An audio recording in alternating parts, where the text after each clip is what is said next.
So, we finally made it to Baguio, the city of pines, the city everyone told us we had to visit. And, as first timers, we're here to figure out what all the fuss is about. Cooler weather? Check. Beautiful views? Check. A suspicious amount of strawberries? Also, check. We've heard the stories, we've seen the Instagram posts, but this is our first look, our first time, and probably our first mile sunburn at 1500 meters. Stick around as we explore, eat way too much, and awkwardly navigate this mountain city like the clueless tourists we proudly are. Let's get into it. Welcome to the summer capital of the Philippines. Today we are exploring the city of Baguio, and what better place would there be to start than the Lion's Head, which you can see just on the other side of this beautiful area here. This is the Lion's Head statue. It was unveiled in 1972 and it's entirely made of limestone, and it welcomes all travelers to the city of Baguio. Now here you can see depictions of the Ibaloi people. Baguio is a city of Ibaloi people, which was a tribe here in Baguio. And actually the word Baguio itself is the Ibaloi meaning. So the word Baguio translates to moss in the language of Ibaloi. And this statue of the lion head, very, very cool. It's absolutely massive. It looks a lot bigger than it did online when we were looking at it earlier online. It's a perfect photo opportunity. And over here as well, you can see exactly why Baguio, it translates to moss. The humidity is quite high humidity, about 95% here. And obviously the climate itself is a much cooler climate than you're going to get in a lot of the coastal regions of Luzon. For example, Manila, where we came from to Baguio. You're not going to get those types of heat, that type of heat here in Baguio. In fact, the climate is much more bearable, and as you can see, beautiful and green everywhere. This is a place that we're very excited to explore for the very first time today. We're excited to give you guys our very first impressions of the summer capital of the Philippines. And as you can see here next to the Lion's Head, you have a whole bunch of different souvenirs, Baguio hats and caps and swords and toys and key rings and everything else that you could possibly need as a tourist for souvenirs. And believe it or not, Baguio is known for second-hand shopping as well. Oh yeah, thrift shopping. So it's like a thrift shop capital. It's not only, my god, that truck is so loud. It's not only the summer capital of the Philippines, but it's also the thrift shopping capital as well. So we might have to get our Macklemore on today and go to the thrift shop. But as you can see, the shopping here, literally just, we're outside of Baguio. We're not even in the actual Baguio proper. But there's plenty of shopping available as well. In Baguio itself, or in the surrounding areas here, there is lots and lots of fresh produce as well, because the climate is so much better. So you get really nice food all around the Baguio area, which I'm looking forward to a lot. Yeah, everything is going to be fresh, everything is going to be organic and probably locally grown as well. Fantastic. Obviously you can pick strawberries and things like that, so a lot of the stuff here is going to be themed similarly to what you can do. There's places to pick strawberries, there's passion fruit farms everywhere. This is the place to come if you're someone who really enjoys fresh produce and also fresh weather as well. Look at this for a view. You can get a better glimpse here of the Lion's Head with the backdrop of the greenery everywhere. Stunning! Beautiful! Now we took a taxi out here today to get to the Lion's Head, but please be aware that there's no taxis or jeepneys going back up, so you need to ask your taxi driver to wait for you, because nobody's gonna come back out here to pick you up, and it's like 8 kilometers to go back into the city, just uphill. So yeah, make sure your taxi driver waits for you. feeling super nauseated after that taxi ride because there was a lot of stop and go and also lots and lots of serpentines, so both of our stomachs are just entirely destroyed. But we are now on Session Road, which is somewhat of, I want to say, near like the city center of this city here. At least the commercial center here is kind of where everybody is coming. It's very much hustling and bustling type of a city center where you can do all of your shopping, lots of restaurants and cafes and so on. So it's a beautiful place to come to. How much? 100, sir. Dagdagan ko na 100 this. No. 100 each? Yes, ma'am. No, Oh, it's way too much. 550, ma'am. Oh, good. You have to be honest. You're outside of a church. In Manila we paid 20 pesos for one, I think. No, or 10? Yeah, that's just being dishonest. 100 pesos is a lot. We paid, I think it was actually less than 100 for 3 or 4 of them. So no point in being dishonest in front of a church. We made it to Baguio Cathedral. Beautiful, absolutely beautiful. And this here is, I believe, the Cathedral of Our Lady of Atonement. So let's check this place out. The weather does not look too good at the moment, so the sky has gone very, very grey, but nonetheless I'm excited to check out the inside of this place. I think there might be some sort of a wedding. There's a wedding going on. Let's see if we can go inside or not. I don't want to disturb. Just a tiny sneak peek here before the ceremony of the wedding starts. What a beautiful church. We don't want to disturb, so I'm gonna leave quickly. Absolutely beautiful church, I have to say. And of course, there's a bit of a market here as well, right next to the church. What I'm interested in is this over here. Seems to be a bit of a viewpoint where you can get a look over Baguio City. Ah yeah, have a look at this. Can really get a glimpse here, a little bit of an overview, I guess, of the city itself. So it is actually quite a large city. I think it's the second biggest city in all of Luzon. And you can see just how sort of densely populated it is. It kind of goes up and down and over the hills, and you'll know by walking around Baguio exactly what I mean. So it's a lot of up, it's a lot of down, it's a lot of up. Kind of reminds me, like the layout of the city will remind you, if you've ever been to Istanbul, that's kind of the feeling that you have of walking around Baguio. There's a lot of very like almost vertical staircases, so make sure that you have your legs really in order before that you come to Baguio, because we're not exactly the fittest of people, so we're constantly out of breath while we're here in this city. For a second I thought you were saying make sure that you have your legs. Make sure you have legs. Make sure you pack your legs. Yeah.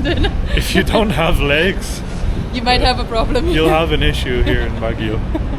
And from here as well you can see the SM City. So SM City is like one of the popular chains of malls here. You'll see SM City everywhere in Manila. I think there's like 10 different SM cities in Manila alone. So that's interesting to know that they do have a mall, like a very large and modern and developed mall. And for a city that is up in the mountains, mountain provinces of the Philippines, Baguio is actually surprisingly developed as well. You can see here a schedule of how many different masses that they have in this one church. So typically back home in Ireland you'll have mass every Sunday in most churches. One mass, sometimes two masses, one in the morning and one in the evening, but it will be a mass every Sunday typically. Here you have literally 5 masses Monday to Friday every day. You have Saturday mass 4 times, and you have Sunday tons.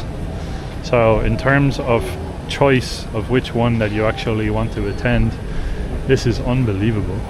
We even have different days for baptism, confession, etc., which is similar again to churches that you'll see back in Europe. But this here is crazy to see just how frequent the masses are.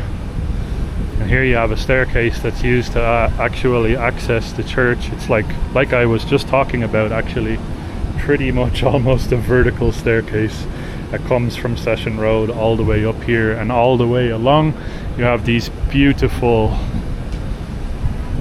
statues of different saints and archangels. So this is Saint Raphael the Archangel here.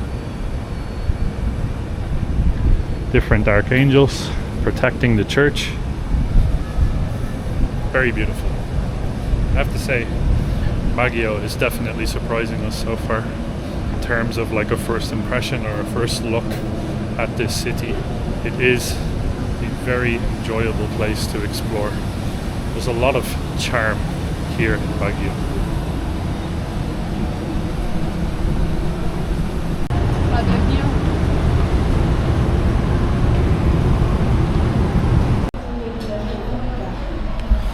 Right guys, so we made it to Jack's Baguio restaurant. So this seems to be a very popular sort of local eatery where they sell typical Filipino dishes. We just placed our order and we got ourselves some pineapple juice as well. The weather outside unfortunately is not looking the best, but luckily we found ourselves this sweet little spot to get ourselves some lunch. So I'm very, very excited for the food to come out. Thank you. Thank you so much. Ooh, look at that beautiful sisig. The egg is in there as well. Do we have to, Oh, you steamed up the camera. Oopsie. I think that's better. Do we have to stir it so that the egg is actually frying? Yeah, I think that's what I'm gonna do. Need to make sure that the egg obviously cooks in there. Trying to be and close. break up the egg yolk. Oh, look at that. Oh my days. There's even a calamansi, the whole calamansi in there. Whole Extra calamansi and flavor. chili as well. Looks really nice. God, it smells incredible. Oh yeah, the egg is starting to cook now. Okay. I'm trying to push the egg down a little bit so it gets into the sizzling oils. For a second, I was a little bit concerned about the raw egg I just saw, and I was like, what? What? Am I supposed to stir now? No, I have a Luke for stirring. Yep. Professional stirrer. Oh, this really smells good. So what we ordered, guys, is pancit canton. So like Cantonese noodles, basically. That's what I'm assuming these are. And pancit canton is actually a noodle dish that's incredibly popular in the Philippines. So you'll see it everywhere around Luzon. You see it sold pretty much everywhere. Obviously, sisig, you see that sold everywhere. So this is a very typical Filipino meal that we're having ourselves right now. And then we also got ourselves a cup portion of fried rice, which goes perfectly with sisig. Ooh, look at that. That looks nice, Oh, I'm so excited. My mouth is watering just at the smell of that sisig. Oh, you can just see the oiliness, the juiciness, everything about it is just... This is only our second time eating sisig, I believe. The first and only time so far has been in Manam in Manila. Let's give the sisig a try more or less by itself. Oh yeah. Nice and oily, a little bit crunchy. Nice bit of bell peppers in there as well. Beautifully salted. This is perfection actually. It's a pork sisig this time around. And the egg really complements it. It's very nice. Very good. So I'm kind of like messing up my stuff. I'm like mixing the sisig in with the rice. Let's go. It smells so rich. Oh wow. Wow. The chili from the sisig, it's actually very salty, so it's right up my alley. I really enjoy salty, savory dishes. And the rice, it's soaking up all of the juicy oil from the fat of the pork sisig. And there's some red chili in there, there's onions. This is proper good. Oh my god. It's an egg fried rice as well. So the flavour off of everything combined together. Next level. This is very good. This is, I think, my favorite sisig. The second yeah. sisig is my favorite sisig because you have lots of little vegetables in there as well, so you just have like nice balanced flavor, and it's not like so heavy. You know what I mean? This is very good. It's heavenly. Genuinely delicious because you get the crunch of the red chili, and there's some green peppers in there too, and also the texture of the onions and the flavor of the onions. So it's like onions, garlic, chili, and then beautiful rendered down crispy bits of pork with the rice. Does not get much better. This is actually would be a perfect hangover meal. Yeah. So like if you were out having a few beers in Baguio and you need to sort yourself out the next morning, this is what I would consider a perfect meal after a day or a night of drinking. 100%. And we also have the pancit canton, which, I mean, as Luke said, they're probably somewhat Cantonese noodles, but to me they kind of look like just fried noodles. Fried egg noodles, maybe. Fried egg noodles, like nasi goreng type of a situation. Oh yeah. Noodles are really nice. I think they're egg noodles. Really good. Nice and salty, but not too salty, so it actually complements really, really well with the sisig. Nice bit of chicken. I think it's chicken. And also some vegetables, cabbages, onions, and so on in there. It's really good. And cost-wise as well, all of this food that we got is less than 600 pesos, including the pineapple juice. So yeah, it was like 500. 570. 570, yeah. Very good. Very happy. We are super stuffed, and we actually even have leftovers, so for under 600 pesos or under $10, you can probably feed 3 Westerners, which is very, very good value for your money. We literally have like probably half of the pancit left over, and super, super full now, but I think we're gonna go for a walk. Next stop on our exploration list for today here in the city of Baguio is Burnham Park, and they have a productivity fair going on at the moment for food and crafts, and you don't have to tell me that twice. I'm of course gonna have a look around. Ooh, freeze-dried strawberries. That's like #1 for me. I need to get freeze-dried strawberries before leaving this expo here. Wow. They seem to have lots and lots of sort of local products. This all seems to be honey of sorts. They have some chips, lots and lots of sort of peanut spreads and different cookies. Arts and crafts on the other side. This really seems to be like the place to come to if you want to spend like a nice afternoon. Burnham Park was established in 1925 by an American architect by the name of Daniel Burnham. And he also actually designed the layout of the city of Baguio as well. Whoa, they have ube jam. That is unique. Look at that purple color. So nice. And it's very, very straightforward ingredients. You just have ube, which is the purple yam, milk, sugar, salt. That's it. So super simple ingredients. None of the unhealthy crap that you're gonna find in a lot of the supermarkets nowadays. And look at this. Strawberry preserve for 180 pesos only. You can get this like fresh strawberry jam from Baguio itself. I'm sure that it's quite literally grown around the corner. Also only 3 ingredients. 3 ingredients: fresh strawberry, sugar, and a little bit of margarine, and you're good to go. Wow, I love it. This one is only strawberries and sugar. Strawberries You're and really sugar. selling the spreads here. Yeah. You make me want to buy it. Huh? I think I might actually Should I be buy a strawberry jam salesperson? Oh yeah, you should be, for sure. Order up, buy your strawberry jams. I think I'm gonna start selling out this stand here. Oh, check this out, you have pure honey. Ooh. So this is literally just straight up pure, probably entirely raw honey in a liquid form, so it doesn't get any healthier for you than this type of stuff right here.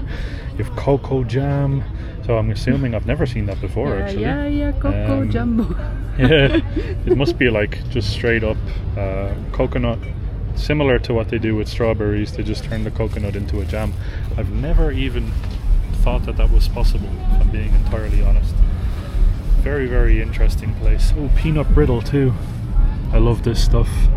And again, super simple, and it's made and produced here in Baguio. So if you are looking for somewhere to buy local produce, I think Burnham Park is the place to come, because you have the local produce and it's blended in then with everything else, like we saw earlier at the Lion's Head.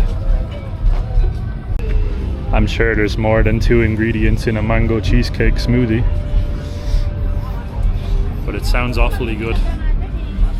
This place is massive, by the way. The park is large. If you look on Google Maps, for example, you'll see just a massive green space. It's almost like Central Park, for example, in New York, but like obviously entirely different and more Filipino. Wow, look at these Rastafari keychains. This whole stand is actually the Rastafari theme. Here you can see the locally made wine as well. So you've got grapes obviously growing in the region of Baguio, and you even have blueberry wine. I never thought that was actually possible, that you could make a wine out of blueberries. Strawberry wine, and obviously grape wine as well. All of it local to Baguio. That's fascinating.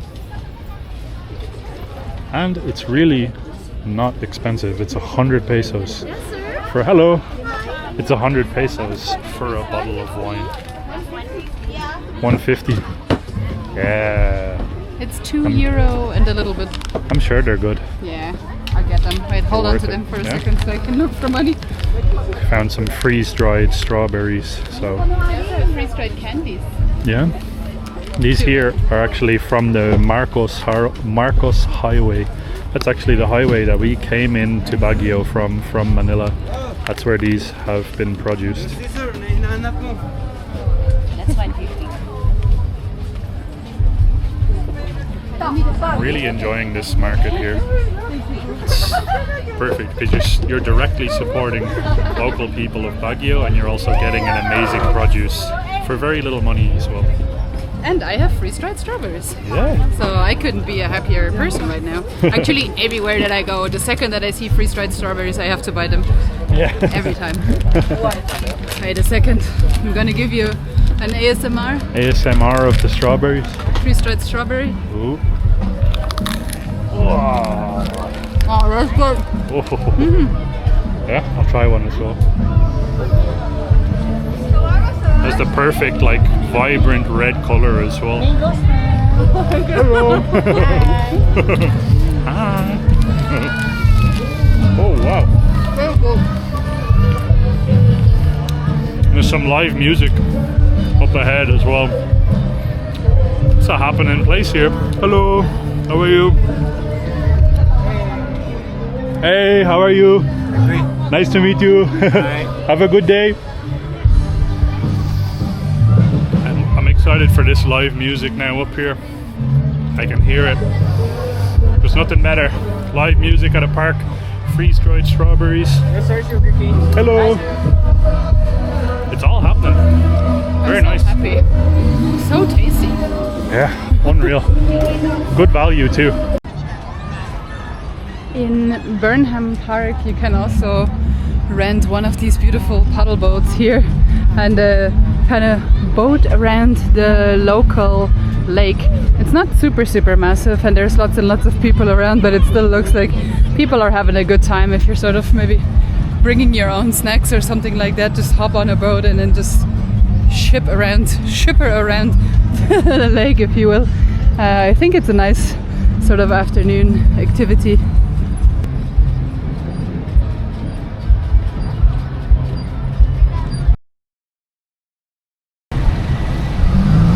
Yesterday it started raining really heavily and very unexpectedly, so we unfortunately had to stop filming, but we didn't actually see everything that we wanted to see in the city of Baguio. So today we came back out to go and visit the artist village to find some local handicrafts, and also I already finished all of those freeze-dried strawberries, so I might have to stock up on those again.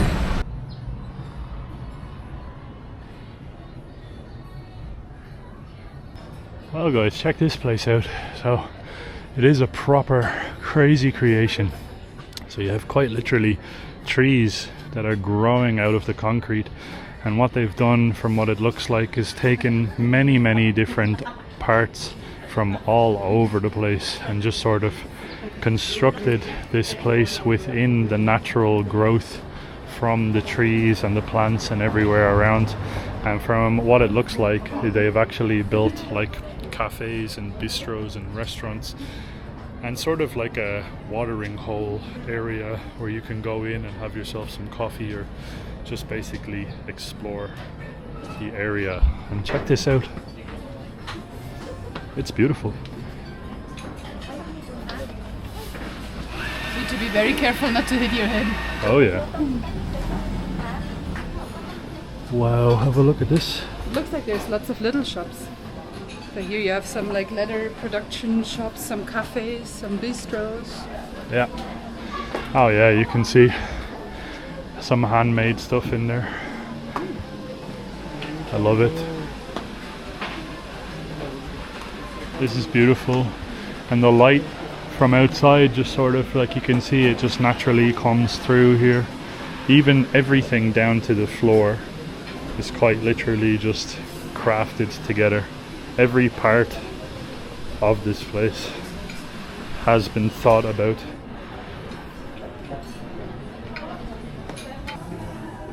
This is actually something that I would be very interested in with adaptogenic and probiotic drinks. Adaptogenic, so such as like ashwagandha, for example, would be something that I am very interested in. It's something that I take every single evening just to sort of manage energy and calmness and sleep and so on. So an adaptogenic drink, yes.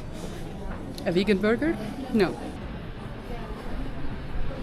This wall is quite literally made out of, you've got recycled glass bottles, and then it's sort of cemented together with this. I think it's made out of like some sort of clay or soil. Very creative. We were wondering how to get to the second floor, and we found a interesting staircase. And I think we might have made it somewhat to the second floor, but Luke is having logistical issues. You kind of look like a giant in a hobbit's house, yeah. Kind of like Gandalf in Frodo's house type of a situation. Quirkiest staircase ever. I feel like you have to be on a real special type of mushroom. I do not mean reishi, to build this type of structure.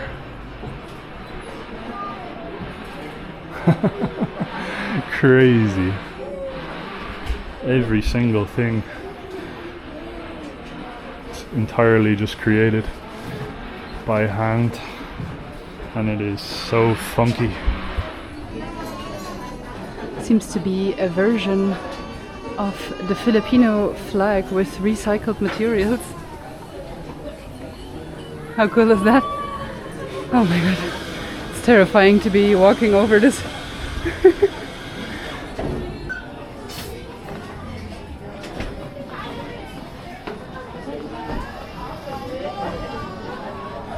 How's that for a floor? It's pretty terrifying for me. I think I'm gonna give it a try. Oh my god. Everything down to even the doors. So this is like literally a sliding door. It's made out of wood and steel, basically probably from leftovers from like a scrapyard. It's so innovative. Got ourselves a nice little cafe latte here. We were actually thinking of having lunch, but the entire village is super crowded.